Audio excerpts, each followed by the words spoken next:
É uma guerra, como toda guerra, Fabiola, há um quê de insanidade no conflito, mas aqui a insanidade ultrapassa as fronteiras do paroxismo, né?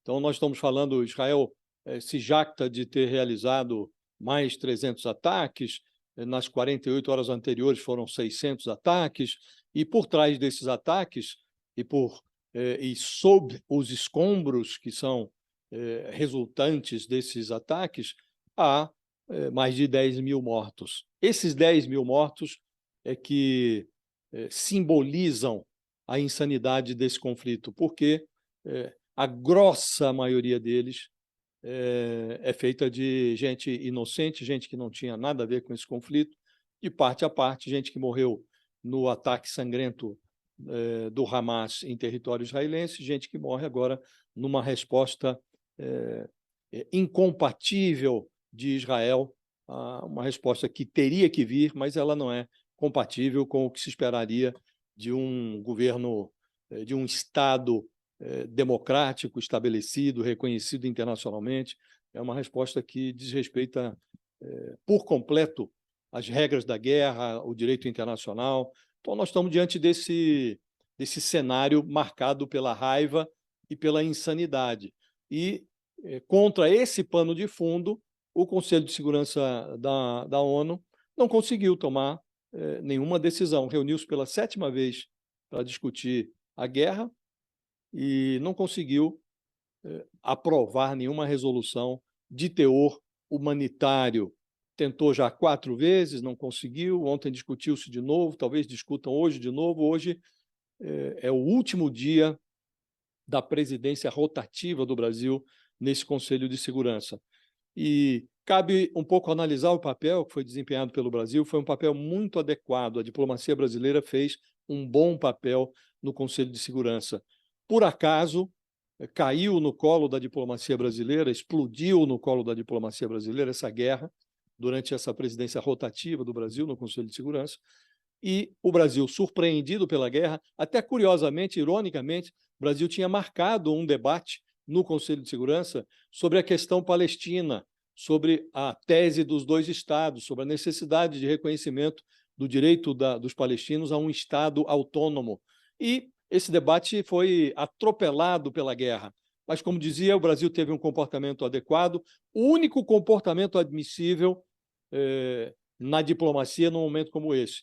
O Brasil tomou o partido desses que estão morrendo, tomou o partido desses que estão trancados em Gaza, passando fome, sem remédio, sem água, tomou o partido daqueles estrangeiros que desejam sair da faixa de Gaza e não conseguem porque as fronteiras estão fechadas, inclusive as fronteiras com o Egito. Então, o Brasil jogou o jogo que tinha que ter jogado. E agora, Fabiola, por último, o Brasil será substituído na presidência do Conselho de Segurança da ONU pela China.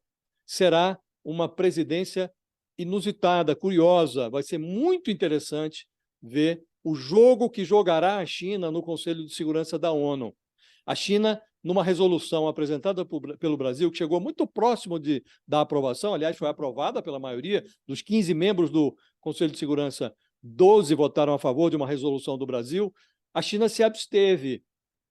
E, numa outra votação, a China acompanhou a Rússia, vetando uma resolução proposta pelos Estados Unidos. Então, a China, até aqui, ela esteve entre a abstenção e o veto. Agora ela precisa ter um posicionamento em que leve à vitrine alguma posição que ultrapasse o veto e que não se esconda atrás da abstenção. Muito curioso, vai ser muito interessante ver, e a China tem um poder incomensuravelmente maior do que o do Brasil, e vai ser interessante verificar que jogo a China vai jogar. Há também discussão, num plano agora secundário, no Conselho de Segurança, a questão da guerra provocada pela Rússia na Ucrânia. Também vai ser muito interessante verificar que jogo jogará a China no Conselho de Segurança em relação à guerra na Ucrânia. Ucrânia e faixa de Gaza. Vai ser. Eu estou curioso para saber o que fará a China, Fabíola, no Conselho de Segurança nas próximas semanas em relação a esses 2 conflitos, sobretudo a esse que está mais candente, que é o conflito ali na faixa de Gaza. Você sabe, até antes de passar para o Sakamoto, só queria abrir essa reportagem aqui da fala do Celso Amorim. Ele diz que a situação é a mais grave que ele viu nos últimos tempos, e mais grave, inclusive, da crise dos mísseis lá dos anos 90. O Celso Amorim, que ele é ex-chanceler, hoje ele é o homem forte do governo Lula para assuntos internacionais, né? Ele é o assessor especial para assuntos internacionais, de certa maneira um porta-voz, inclusive do governo em relação a isso. Ele avaliou que a situação atual é a mais grave que a crise dos mísseis na década de 60 e criticou a falta de uma ação institucional da ONU diante da guerra em Gaza.